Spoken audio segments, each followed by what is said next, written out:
Oh boy, let me tell you about this crazy issue I just read called Carnage USA, and it's issue 1. I never thought about what would happen if Carnage's symbiote took over the bodies of some of the Avengers, but let me tell you, it was insane. If you're a Carnage fan like me, you're in for a treat.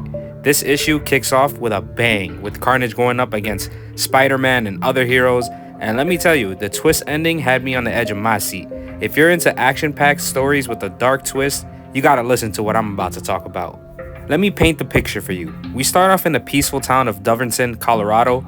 Life is good until the notorious Cletus Cassidy, also known as Carnage, shows up and unleashes chaos on everyone.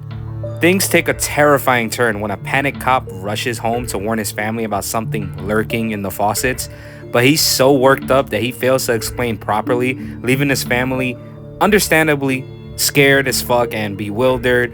And frantically, he asks about Cole's whereabouts, which is his son, and his wife informs him that Cole is giving the baby a bath. Instantly hearing this, alarm bells go off in the cop's mind and he races to the bathroom as fast as he can. And there in that bathroom, he comes face to face with his worst nightmare. Covered in Carnage's symbiote, his son Cole pleads for help. Soon after, the baby, along with Cole, consumed by the same darkness, launches an attack at the same time on the father. It's a gripping and chilling scene that left me on the edge of my seat because it's so fucked. Like, it looks like they're literally just eating into him. Alright, and then Carnage, or Cletus, takes his cruelty to the next level by subjecting his victim to a horrifying act. Armed with a blade, he carves a message onto the poor guy's body. And here's the messed up part. The message spans over 500 words, and it's filled with numerous spelling mistakes. Instead of simply scratching out his errors, Cletus starts the message over each time he makes a mistake, determined to get it right. And let me tell you, he makes a whole lot of mistakes along the way. As the news of this gruesome incident reaches the US Emergency Response Center, they waste no time in alerting the Avengers. It's clear that something deeply disturbing is happening, and the Avengers are called in to investigate the situation. Now get ready for a lighthearted and amusing moment that had me chuckling as I read it. Spider-Man, holding an apple, tries to convince Wolverine to participate in a bet involving Hawkeye shooting the apple off his head. Of course, Wolverine, being the tough guy that he is, isn't so easily swayed and declares that he's not some clown for their entertainment. Spidey tries to use Wolvie as a stand-in, relying on Wolverine's healing factor to ensure that nothing goes horribly wrong. Better to use Wolverine rather than yourself, smart move. It's always a blast to see these guys goofing around before things get serious.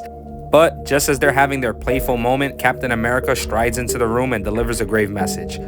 Carnage is back and everyone needs to be ready to mobilize within 5 minutes. Their mission? To confront Carnage, rescue any hostages, or retrieve the bodies of any hostage that might have been killed and bring an end to the chaos.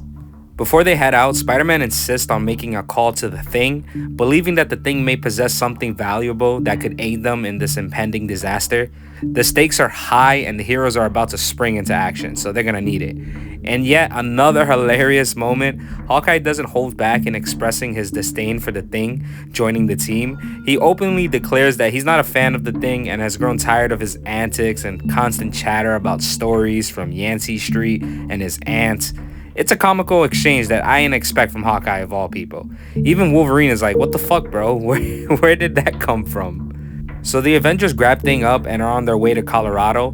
The Thing brings this big sonic disrupting device to deal with Carnage when they see him, and not even another panel into the comic and we see Hawkeye annoyed at the Thing already because of the same things he says. In this instance, he says his catchphrase, it's clobbering time, when they see Carnage, and you could just see him shaking his head like, oh, Clint, don't start, all right? You don't need to start right now. Then the humor continues after they land and everyone is walking, trying to scope out the area, and the Thing says, it's a long way from Yancey Street, to which Spider-Man has to tell him, let's just keep it quiet for a bit, my boy. The Avengers investigate the town, questioning the people about their well-being. However, they discover that everyone is repetitively chanting the phrase, big smiles, with an undercurrent of fear. The townspeople are compelled to utter this line, trapped in its grip. Among them, a desperate woman implores Captain America for help. Suddenly, the problem reveals itself. Cletus, holding a baby in his arm, claims to have settled down when questioned by Spider-Man and what he's doing. In a crazy laughter, he asserts ownership over everyone, declaring them all to be his. Hawkeye initially intended to shoot at him in his normal Cletus form, but Captain America and Spidey intervene, concerned for the safety of the baby, of course. And in a climatic battle, Cletus harnesses the power of his symbiote to unleash chaos upon our heroes. With the Thing at the forefront, they activate their secret weapon against Carnage, but it proves to be ineffective. One by one, our heroes are ensnared and engulfed in Carnage's symbiote, except for Spider-Man. However, just as Spider-Man attempts to save them, a menacing Carnage grabs him from behind, taunting him about his loved ones and declaring that the conflict is now solely between them. At least it was at once. In the following panel, we witness the symbiote overpowering our heroes. Wolverine fiercely battles to cut through the symbiote, desperate to prevent his own capture and transformation. Yet the combined might of the symbiote proves overwhelming, and one by one, our heroes succumb to its influence. Now under Carnage's control, they become terrifying symbiote monsters, posing a grave threat, especially considering the powers possessed by these once valiant heroes. In a shocking turn of events, Carnage now possesses symbiote versions of Captain America, Wolverine, The Thing, and Hawkeye.